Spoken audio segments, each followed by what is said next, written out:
Welcome to the project. Tonight, breaking news from the mushroom murder trial that involves the jury. We'll find out what it is and what it means. They're meant to keep you safe, but could actually be putting you at risk. The dangers of location sharing apps and why your phone could be tracked right now. Plus, the dark side of a new fad and the warning signs for friends and family that your loved one may be caught up in it. And he is back. Champion boxer Harry Garside joins us live after his dramatic comeback victory, his first professional win in 3 years. Yes, Harry, we are live from the lands of the cooler nations. Would you please welcome Susie Youssef and Nicholas Cody. Good to have you here. Now, let's get straight to it, shall we? Today, we heard more bombshell testimony in the Leongatha mushroom murder trial. The court gaining further insight into Erin Patterson's relationships and the toxicology results of her lunch guests. The prosecution today delving deeper into Erin and Simon's troubled relationship. A child protection worker recounting a conversation she had with Erin 3 days after the fatal lunch, where she described Simon's parents, Don and Gail Patterson, as the parents she hadn't had. They'd always treated her like a daughter-in-law. That relationship had changed recently. She felt isolated from them. She says Erin described Simon as controlling and emotionally abusive, telling her their relationship had soured over child support payments. She felt like that's the time he had become nasty towards her. The conversation then turned to the fatal beef Wellington lunch. She said that she'd found in a Recipe Tin Eats cookbook and that she wanted to do something new and special. Ms Cripps told the court she asked if Erin had picked the mushrooms. Erin did not answer, instead looking at her phone. The court then heard more testimony about the serving of the lunch. Claims Erin didn't decide which plates her guest ate off. She said she had dished up all the plates and everyone came and chose their own. She took one that was left over and put two aside for the children.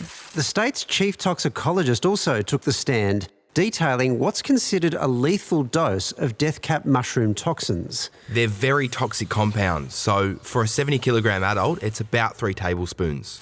Confirming these toxins were detected in samples from Don and surviving guest Ian, but were not found in samples from Gail and Heather or from Erin Patterson. They have a very short half-life, which means they don't persist in the body for a long time.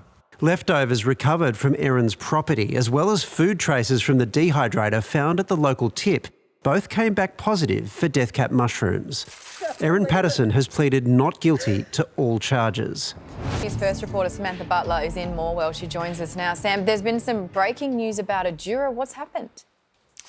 Yeah, well, the jury now has one fewer member. Justice Christopher Beale brought them into the court today and told them that he had decided to discharge a juror because he'd received information that that particular juror had been discussing the case with their friends and family, and he believed that information to be credible. Now, that is a no-no for any member of a jury. They are instructed at the start of the trial not to discuss the case with anyone aside from their fellow jurors in the privacy of the jury room. As for what that means for the trial, well, it doesn't massively derail proceedings by any means. There were 15 jurors that were impanelled at the start of this trial in case of things like illness or other unforeseen circumstances, but only 12 will ultimately have to deliver verdicts on each of those 4 charges that Erin Patterson is facing. If there are still 14 remaining at the end of the trial when it comes time to deliberate, then they will use a ballot system to decide who has to return those verdicts. Samantha, what did the toxicologist have to add? Yeah, to me, this was really quite interesting evidence. Victoria's chief toxicologist got up in court today and told the jury that there was evidence of death cap mushroom toxins found in samples taken from leftovers of the lunch and also in samples taken from a dehydrator which was dumped at a local tip. Now, you might remember yesterday we heard from mushroom expert Dr. Camille Truong, and she told the court that she examined samples from the leftovers on 2 occasions, not once but twice, and found no trace of death cap mushrooms. But it was explained to the court today that that was a visual examination, whereas the toxicologists were looking for chemical components which wouldn't be able to be seen under a microscope. We also heard some more about the test results for the lunch guests, and we heard that Erin Patterson, in fact, did not have any trace of death cap mushroom toxins in samples that were taken from her when she was in hospital after the lunch, complaining of gastro symptoms, and that is consistent with the evidence that we've heard from medical experts throughout this trial so far. They found no trace of liver damage and no sign that she was suffering from death cap mushroom poisoning. The child protection worker who gave evidence today, what else did she say about Erin's relationship with Simon? Yeah, well, Katrina Cripps was in the witness box for several hours today. She was a child protection worker in July 2023, and she became involved in this investigation after Erin Patterson claimed that her children had eaten leftovers from the meal. She spoke to Erin Patterson on a couple of occasions. The first time was while Erin Patterson was in hospital after the lunch, claiming to have gastro symptoms, and they had discussions about the broader relationship that she had with her estranged husband and the rest of the extended family. Now, as you've heard, Erin Patterson told her that Simon had become quite controlling at times and emotionally abusive, and that their relationship really deteriorated in about September 2022 when she asked him to start making child support payments. The relationship between Erin and Simon Patterson and Erin and the broader extended family has really been under the microscope throughout this trial. It's been brought up every week so far, but it's important to note that the prosecution never actually put forward a motive during their openings for these alleged murders, 3 alleged murders and 1 attempted murder, but that was not required. They do not have to prove a motive in order to have those offences proved. But you know, at the end of the day, Erin Patterson is accused of deliberately poisoning these people. That is something that she denies, and she has pleaded not guilty. And what did Erin tell her about the lunch itself? Yeah, well, Katrina Cripps told the jury that Erin told her that she had used a combination of mushrooms, both from Woolworths and from an Asian grocer, and she said that Erin Patterson had told her she thought the mushrooms from the Asian grocer would add a nice flavour to the meal. She also told the jury that Erin had said she'd planned to originally use the mushrooms in a carbonara a couple of months earlier, but when she'd opened the packet, they had a really strong smell and she thought it would be too overpowering. That was something that stuck out to me, given that we have heard from several mushroom experts this week who have said that that is a feature of death cap mushrooms, that they do have a really strong smell. She also detailed a phone call that Ms Patterson had with a Department of Health official in the days after the lunch, where Erin Patterson claimed that she couldn't find any bank transaction from this Asian grocer, and the way she explained that was by saying that if it was a small purchase, she probably paid in cash. Now, we are still a little way off finishing with this trial. We will be back here tomorrow, and we are expecting to hear more evidence from fresh witnesses. Samantha Butler, thank you very much for taking us through it. Thank you. Australia has a booming jobs market. That's good, but it could see the Reserve Bank limit the number of interest rate cuts it makes this year. That's bad. The latest data shows the unemployment rate remains steady at 4.1%, with nearly 90,000 Aussies finding work last month. The strong jobs growth isn't expected to prevent the RBA from cutting interest rates when it meets next week, but it may see the board hold off on 3 further cuts expected by markets. And Adam Sandler has posted a heartfelt tribute to his reptilian Happy Gilmore co-star, Morris the alligator, who's gone to the great golf course in the sky. Weighing about 290 kilograms, it's thought Morris was more than 80 years old when he died of old age on Sunday. Give me the ball, alligator.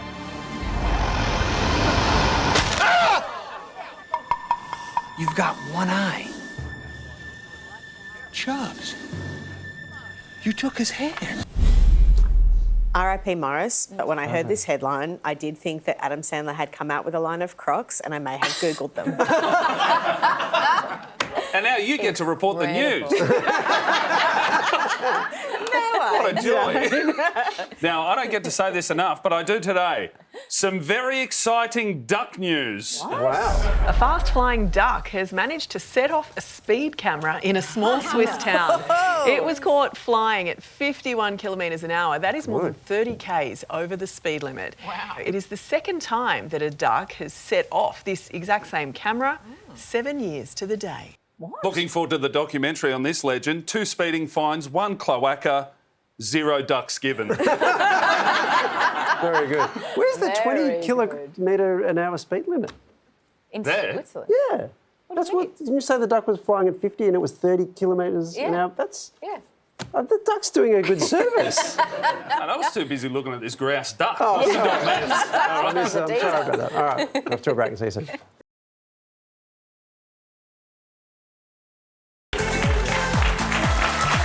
Welcome back into the project. Now, described as brave, Cassie Ventura spent another tough day on the witness stand, sharing explicit details of her relationship with Sean Diddy Combs. Cassie Ventura is expected to face some gruelling questions from the defence after making more harrowing claims about her ex Sean Diddy Combs at his sex trafficking trial.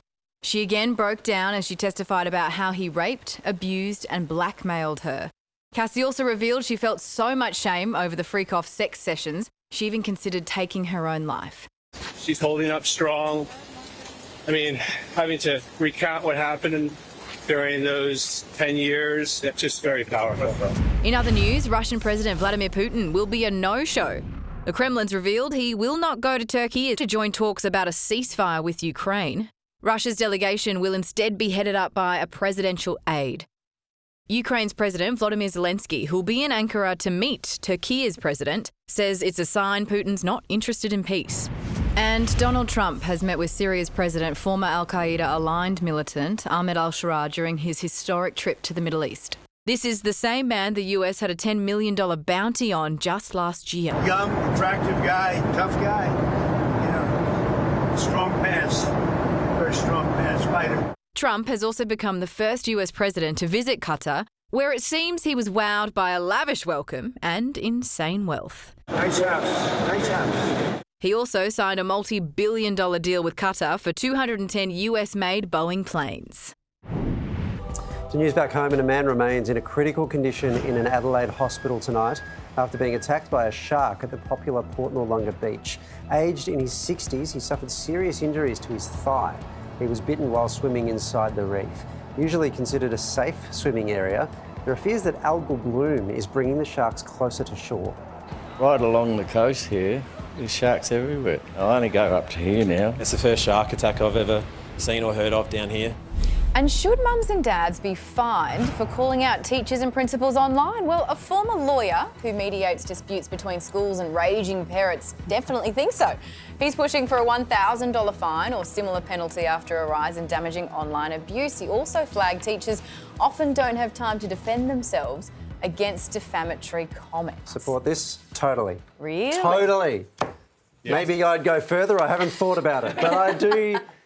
Defaming fine and detention. Yes, good idea. Bring the parents into detention. You shouldn't defame teachers online, only on the back of the toilet door. That's the only place. I'm not trying to encourage teachers in any way, shape or form in this society. It seems to be harder and harder. Yeah, and so I can understand to people who are not involved with schools or whatever, this might seem like overreach, or your freedom of speech. I get that, but parents right now, and this is my generation, I'm taking this for the team as well, we are the worst when it comes to treating teachers. We give them no respect, we give them no authority. We complain when they teach our kids by correcting them or disciplining them in perfectly legitimate ways. I remember sitting at parent-teacher interviews and saying to them, if our kid does something, do what you think you need to do. Yeah. That's fine, we trust you. And the relief on their face, it's no one lets us teach. It's telling. And that's what this is showing up, I reckon. There's no respect. At my son's primary school, they refer to their teachers by their first name. What? I would have been Spartan kicked through a wall. I still say sir when I see my teachers. Yeah. I'm 38. I'm still scared. He's right. Now, this morning, Gold Coast councillor Dan Doran received a compliment at his presser. Now, I don't think the bloke gets many compliments because he really didn't know how to accept it. I like the pink shirt today. Oh, thank you. It was the only iron shirt. Well, good for you and your pink shirt, Dan, because I'm wearing a pink shirt and I've got no compliments. It's flat. Would you like one? I think you look great, Well, Nick. no. Yep, that sounds sus and not forced. Jeez. Come on, guys, we've got a little bit left. Figure it out. Can't help you. Coming up, why the cheapest family holidays are facing steep price hikes. Now calls for the government to butt out and let Aussies have an affordable break. It's been a project.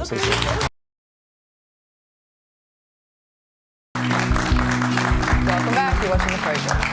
They're the apps that help you plan your trip to work, find your friends, even find your phone. But now there are growing concerns these apps might have a much darker side. 1 in 5 young Aussies are tracking their partner wherever they go. And while for many the motivations are innocent, that's not always the case. As these attitudes and behaviours are being normalised, digital care turns into digital control. Australia's e-safety commissioner revealing popular location sharing apps like Life360, Apple Maps and Find My iPhone are increasingly linked to dangerous, coercive control behaviours. Predators could take a perfectly beneficial technology, exploit it and weaponize it to tether a person to a relationship. 23% of young Aussies now expect to know their partner's passwords. 19% want their partner constantly available on calls, texts and video chats. Another 15% believe tracking their partner's location is actually a sign of care. Research shows apps previously used by parents to safely monitor their children are now normalising the behaviour that leads to domestic violence. Parents want to protect their children. We cannot minimise the risks of this normalisation of location sharing apps. In 2023, 21-year-old Lily James was murdered after her killer tracked her location through the Maps function of Snapchat. Her murderer had been tracking her through Snap Maps, but again, he had a pattern of predatory behaviour with technology and coercive control. Online stalking behaviour can precede physical stalking behaviour, and there are fatal outcomes as well when there is an escalation of abusive behaviour. And with an average household having almost 40 connected devices, young Aussies are more at risk than ever. One young woman even tracked through her electronic cat feeder. We found that some predators were using the camera to check their partner's movements. The latest findings leading to renewed calls for Aussie kids to better understand digital coercion. Tech companies obviously have a financial gain, and their safety of their users is not in the centre. Young people are in their daily lives experiencing technology-facilitated coercive control.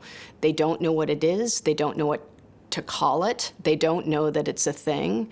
And this is our step to sort of raise awareness and give people tips about how to recognize it and what to do if they're experiencing the situation. There are elements of this that I can not only understand but have even participated in. Like back when I was at uni, my friends and I would have Find My Friends on our phones, so we could always see where they were, and it was kind of just this group thing. Just for fun, honestly fun. Oh, really? It was just fun to be like, I can see where you are, like I can see what you're doing.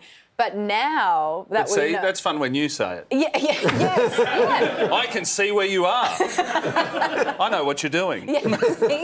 More but sinister. then with all these sinister undertones now, Yeah. and because the technology has got even more sophisticated and you can narrow down even further into that, it's actually quite terrifying. Yeah, there's a just dark how side much to all of access we've let in. No doubt. Yeah. If that story has raised any issues for you, by the way, support is available via the 1-800-RESPECT national helpline. So that number, 1-800-737-732. Okay, we've got to take a break, but we'll be back after this.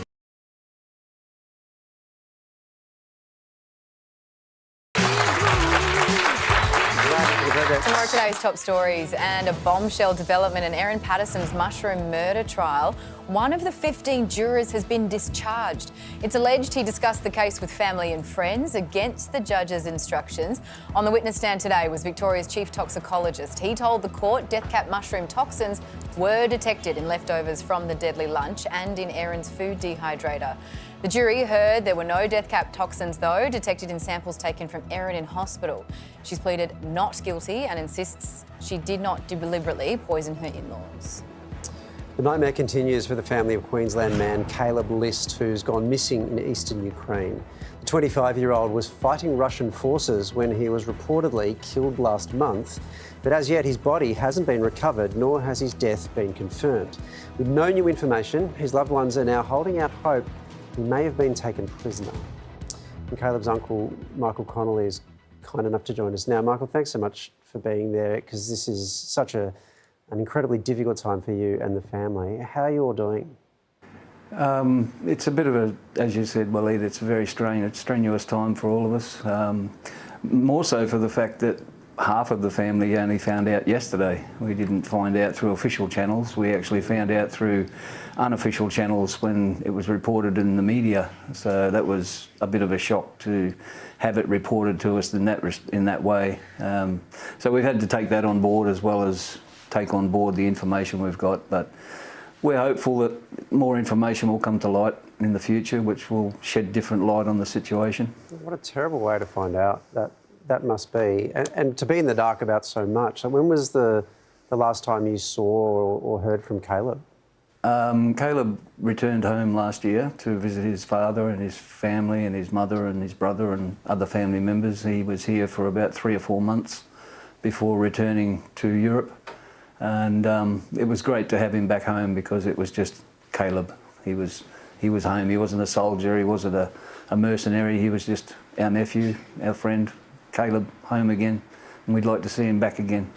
It's extraordinary that he went to Ukraine, he comes back to Australia, then he goes.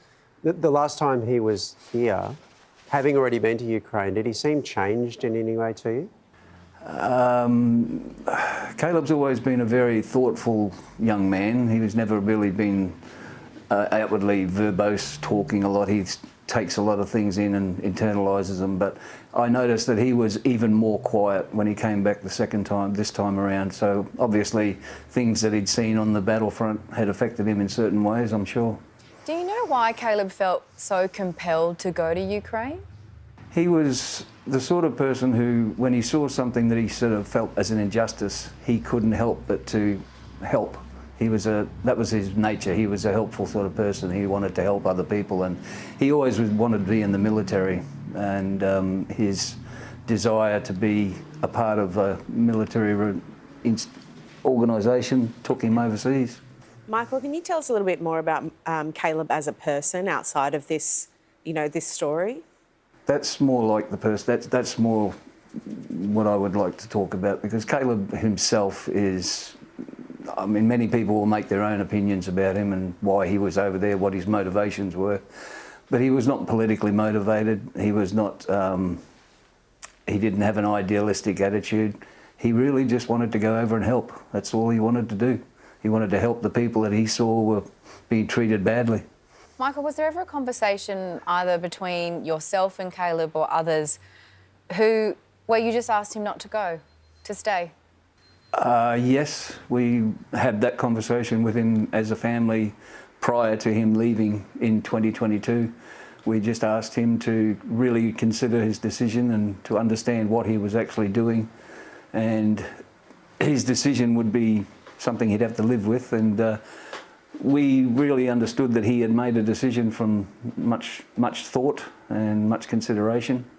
And we had to accept his decision in the end. What did he say to you?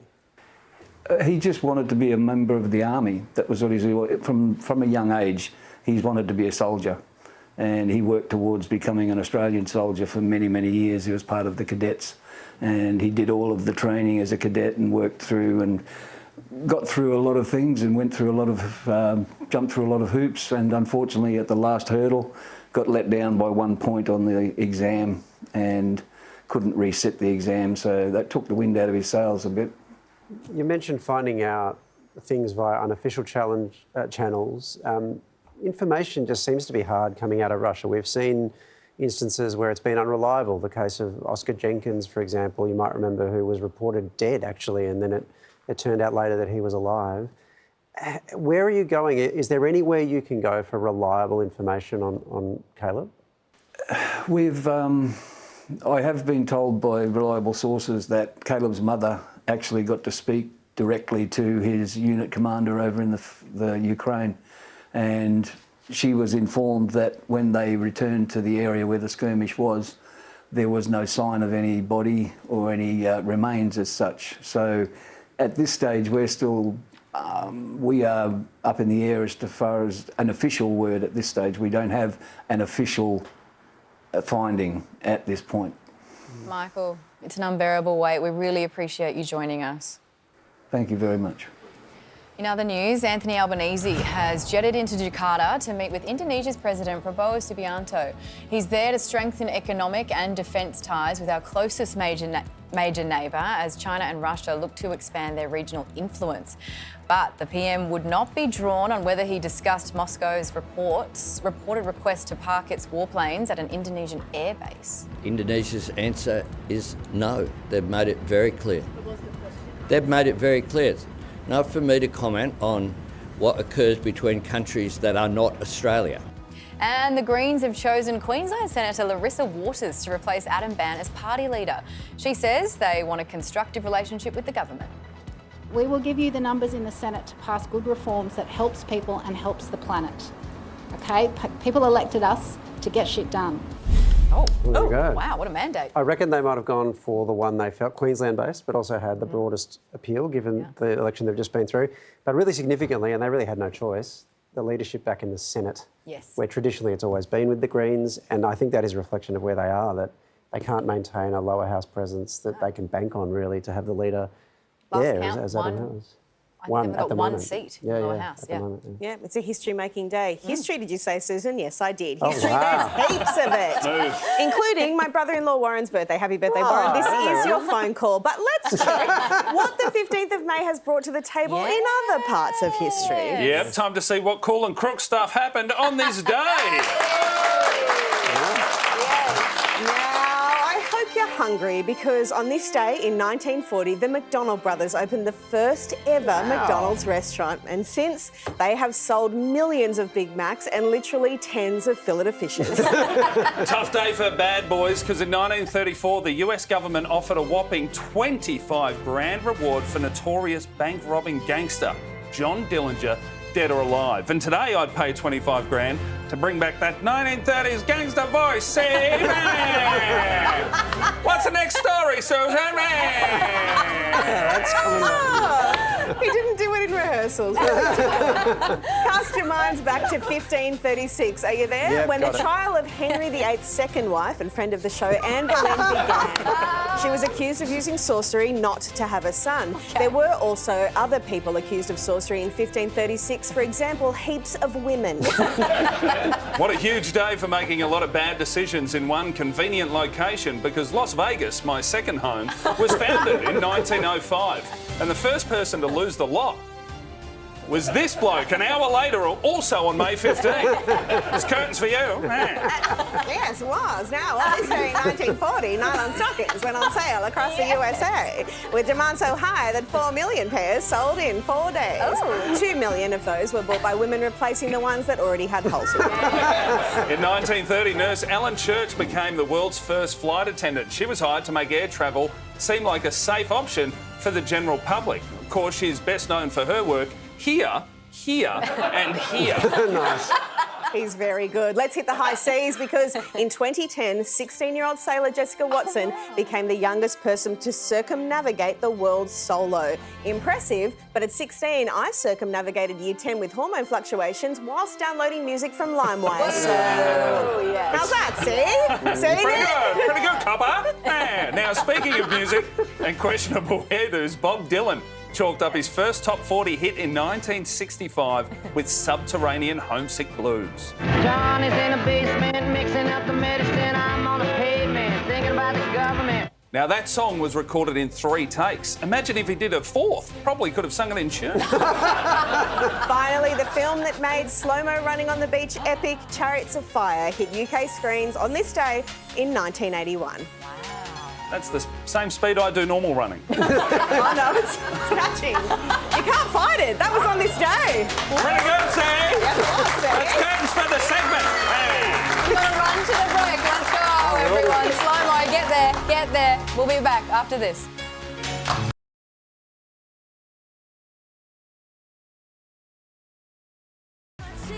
Welcome back. Well, social media has found yet another way to make young people feel bad about their bodies. A dangerous trend has emerged on TikTok promoting unhealthy beauty standards and weight loss habits. And a warning, this story contains content about eating disorders that some may find distressing.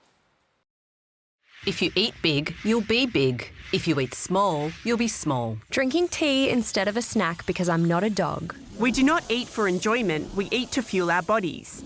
These are the type of tough love messages content creators are spouting on social media platform TikTok under the hashtag SkinnyTok. It's a lot of young people, mostly women, sharing content about skinniness as an ideal body type and different methods for achieving a very thin physique. It's clear that it's promoting really restrictive eating and dangerous behaviours that can actually encourage disordered eating. Experts are especially worried about teenagers whose brains are still developing. We know that if young people are being introduced to dieting, restrictive eating and really extreme weight loss measures, they're increasing their risk of developing something more serious. I get TikTok videos all the time, actually. The algorithm's really quick on TikTok. So, I'll literally like one video and it'll start coming up more and more. It targets you. It tells you what to download. It tells you what to eat, what to do in a day. And that can really have an impact on people's mental health. This so-called algorithm effect taps into the emotional vulnerability of young people.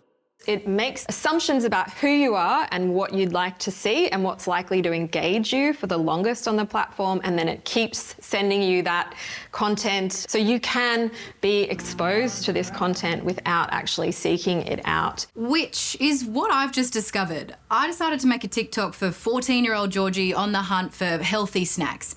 It's only been about 15 minutes into my search and SkinnyTok has already appeared in my feed. And the videos are really confronting. Bitches get bored and love picking up the fork. How about you pick up your feet instead when you're bored? You eat 1 meal a day and your back is as big as a linebacker. I think that's gluttony. If you're on the fence about getting skinny or just pulling the plug, girl, just do it. TikTok says that it won't include harmful weight loss or dieting videos in its For You feed.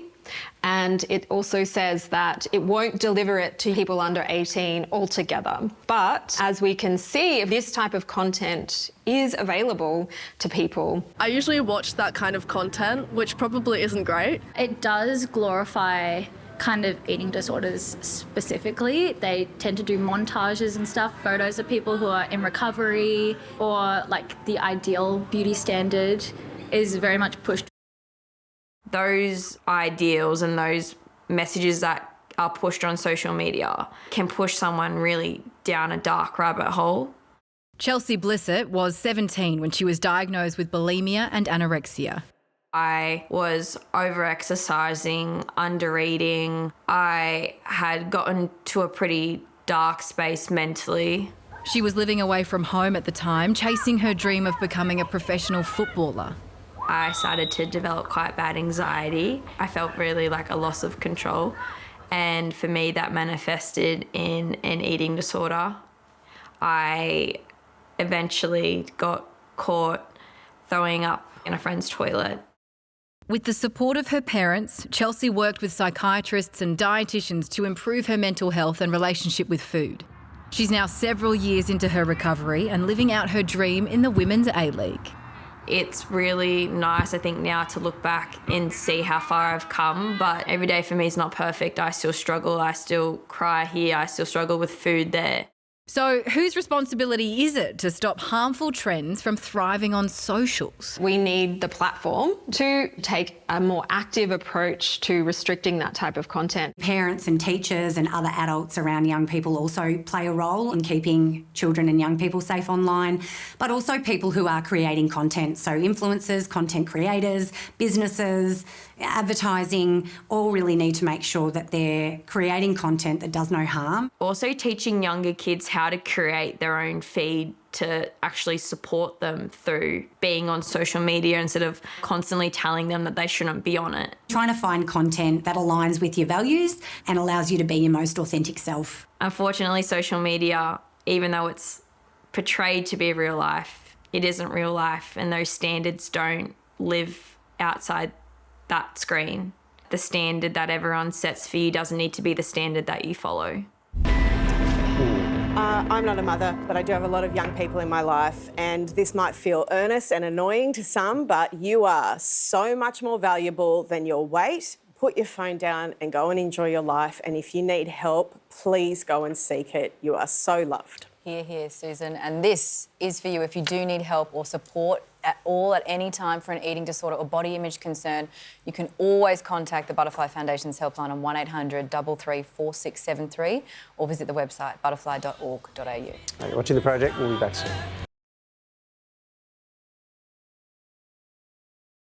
This is The Project. Welcome back. Is there anything more Australian than camping?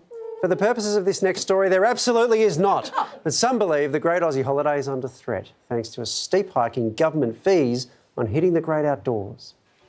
The dewy ground carpeted in autumn leaves, the smoky scent of a recent campfire, surrounds teeming with wildlife. Yes, sharing a dressing room with Nick Cody can be a challenge, which is why I like to escape it all by going camping. Hey mate, can I have these? No. Thanks, mate.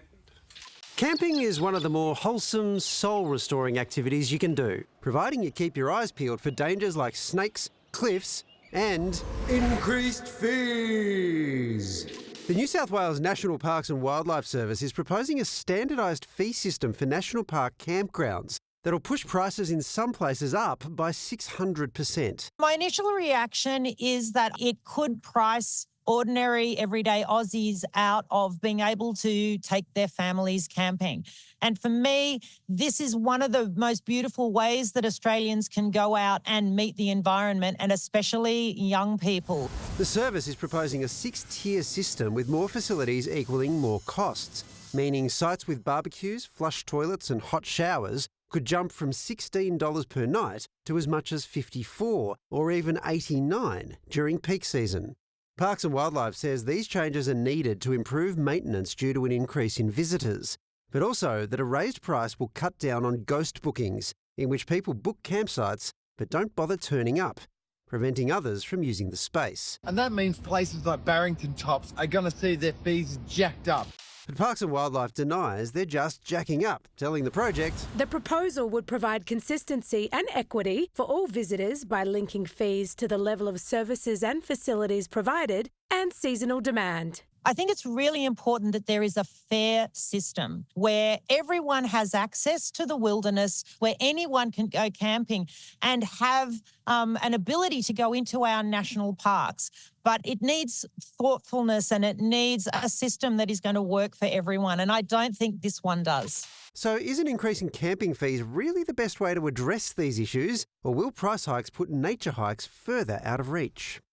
Well, Mike Atkinson is a survivalist and was the runner-up in Alone Australia. Mike, Parks and Wildlife says these changes are needed. Are they wrong? There is some change needed because the booking system doesn't work very well. Before COVID, there wasn't a booking system for most of the campgrounds in New South Wales National Parks, and it was fine then. I think they do need to remove the booking system for those that didn't have one before, but I don't think the answer is to put enormous prices on them. Mike, what do you think is the best way to combat ghost bookings or people who don't show up? The best way is to remove that system for those campsites that didn't have them before COVID. It was only introduced to manage an infectious disease. That's now passed. There has been, even since I was a little kid, when you camped on busy coastal sites, there was a booking system and fees. Now, they didn't have a ghost booking problem then because you've got to pay so much. Instead of just removing that system, they're now going to put those high fees on almost all of the campgrounds. That is going to block a whole bunch of people out. Poor people, young people, they are not going to be able to camp in New South Wales National Parks campgrounds. Yeah, I understand your concerns here, and everyone's focusing on the price rises, I think for understandable reasons. Parks and Wildlife, though, have told us that the changes are not that simple. They'll actually lower camping fees outside of peak season, as well as remove fees for the most remote or the most basic campsites. Doesn't that mean that there is good in this, that there is something to be considered on balance here? OK, I don't agree with that statement. So Thredbo Diggings, the example of, they have pictures in their proposal of this campsite. At the moment, there is zero camping fee. In high season, it'll be 36. In low season, it'll be 24. Are they saying, oh, we're being generous because we've only knocked it up to 24 from $0? No, I think what they're saying is... it's currently zero. Yeah. That's that particular case. My understanding of what they're saying is that there are some campsites throughout the state that will be cheaper with this arrangement than they are currently when out of season or when out of peak season. Well, they're saying 10% of them will be free. At the moment, or before COVID, there was, I would say, 50 to 60% that were free. So, you know, there might be like some pepperings of some cheaper stuff, but on the whole, it'll be an enormous price increase. Hey, Mike, what's the best thing about camping for you? Oh, I mean, it's hard to quantify. I think without it, though, if you remove that ability to get outdoors, and I hate using the word connect, it's way overdone, but that's really what you're doing. If you lose that ability, it makes you sad. It means you don't pass on those skills and that enjoyment to your kids.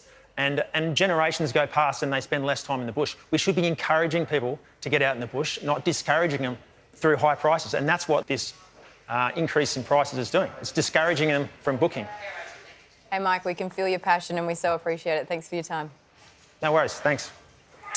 Well, Aussie boxing star Harry Garside has put that heartbreaking first-round loss at the Paris Games well and truly behind him. He's made a triumphant return to the ring by claiming a TKO victory over Queenslander Charlie Bell in Sydney. Despite a cut to his head, Harry never seemed to struggle, dominating the dramatic bout, which marked his first pro fight in 3 years. And fresh from the boxing ring with a couple of stitches, it's the sensation Harry Garside!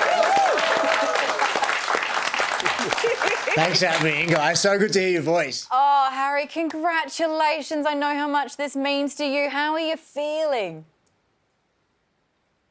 I feel good. After the fight last night, I got back at about 12:30 and I don't think I got to sleep until about 2:30. I was just laying there. Just the adrenaline is so extreme. I think it was a long time coming getting back in the ring. I'm just so happy to be back doing what I love. We all know how gutted you were after Paris. Was there ever a point you wanted to not get back in the ring? Yeah, I think naturally, I think when we put ourselves out there as humans, there is something inside of us that tries our best not to feel that embarrassment or that heartbreak or failure, especially if it's a public humiliation. I think there was definitely something inside of me that didn't really want to get back in there for that reason, but I'm just really proud of myself that I think I'm back doing what I love. I feel like while I'm young, this is the time to do it. I'm only 27, and for the next 3 years, I definitely want to make sure that I'm doing this now. I don't want to be on my deathbed and regret that I didn't give boxing one last crack. You could have stayed amateur and gone to the Olympics again, perhaps. Why did you want to go pro? I feel that's where my heart is calling me right now. I feel like the thing about the amateurs is you travel so much as a human, and I feel like I'm getting deep into my 20s. I feel like I'm still a while off having a family, but I'm very conscious that I do ideally want to have kids around 35, and you travel so much as an amateur athlete, an Olympic athlete, and just as a professional athlete, you're sort of based in Australia a lot more. And I feel like in that you can foster friendships, relationships and connections. And, you know, professional boxing is something I haven't mastered. I feel like I was in the amateurs for such a long time, but I'm just excited for this new chapter, and I feel like I can grow and evolve into a better athlete and a better version of myself. Haven't mastered? Tell the guy that won last night that. Yeah. Yeah, I feel like I'm just happy to get back in there, to be honest. Charlie Bell was an absolute superstar. He's a coal miner from Queensland, and he was bloody tough. I'll tell you that right now. Coal miner from Queensland just sounds terrifying. It sounds like a sort of shot you have at the end of a big night. Now, it ended after 5 rounds because of the ref's ruling. Was that the right call? To be honest, I wasn't sure what happened because my coach was standing in front of me. I thought it was his corner, but once I found that out, I do feel quite hard done by for him. I feel like he definitely deserved to finish the fight. There was a couple of moments that he was hurt, but I feel like he was holding his own, and he was a strong, durable, tough opponent. And I do feel like he should have made it to the end, but that's boxing. That's just how it goes sometimes. Now, you've got the nice little nick on the eye there, mate. When you're in the ring, does the adrenaline mask the pain? Or when that happens, are you going, oh, are we? Yeah, I definitely was going owie a little bit. Don't tell anyone. But I feel like you just naturally have to kick in and be smart and make sure for the next, especially when you can get to the next break so your corner can have a look at it and get some stuff into it. You're trying your best not to get hit again. So I feel like I was on my bike just boxing nice and smart. Now, you absolutely nailed it last night, mate. You're back in the pros, but have you ruled out the LA Olympics? As I said, I feel like I dedicated so much of my life to Olympic boxing and that Olympic dream, and I can't rule it out completely because I'm sure once it gets closer and closer, there's that something. I'm so patriotic. I love this country to bits. But as I said, I really want to focus on one day having a family, and I think focusing on the Olympics and traveling so much, it is really hard to foster good relationships and good friendships, and that is something that I am trying my hardest to focus on as best It's I not can. a no. That's It's not a no. It's not a no. Just so you know, Harry, that's why I haven't gone to the Olympics. Yeah. I have kids. Family man. I have Again, kids. so I'm a you family know, man. you love this country loves you. Harry Garside, you're a legend. Congratulations again, and thank you for joining us. Thank you, guys. See you guys with Nick Cody. Stick around for Taskmaster. We'll see you 6:30. Bye.